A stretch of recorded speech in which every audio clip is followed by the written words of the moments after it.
was 12 on a mission in Blackpool a long time ago. Where we lived in Wisbech, there was no churches. There's only been a church there in recent years.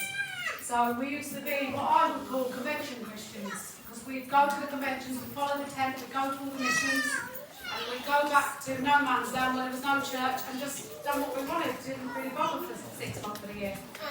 And but I always knew what was right. I was always taught what was right, but we just never really had the foundation of church there or many Christians around us.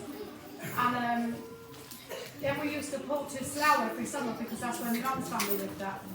And I used to go to church, go to all the youth meetings, do everything. And then the same thing, when we pulled back, it would just be back to old ways. And I met Bill, and we started courting, and at this point, just as we started courting, my mum and dad moved to Sandy, where there was still no church. And when he passed his test, he used to come down, but obviously you have time limits and things when he was courting, it used to take too long.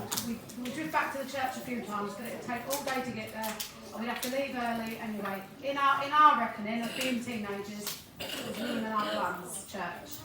So we said, I know, why don't we be Christians when we get married? And for now, we're just like, God knows, there's no church, we can't do nothing about it, we'll just be Christians when we get married. So he said, yeah, that's what we'll do then, we'll be Christians then. So we just lived life how we want it, which is really dangerous because we courted for nearly 3 years. And I thank God that the Lord gave me the opportunity, because as soon as I got married, I moved to Slough, and apart from a little wobble at one point very early on, we've been Christians ever since. But my thing, I always say this when I share this testimony, please don't go by my examples. My example was foolish. Nobody's promised tomorrow.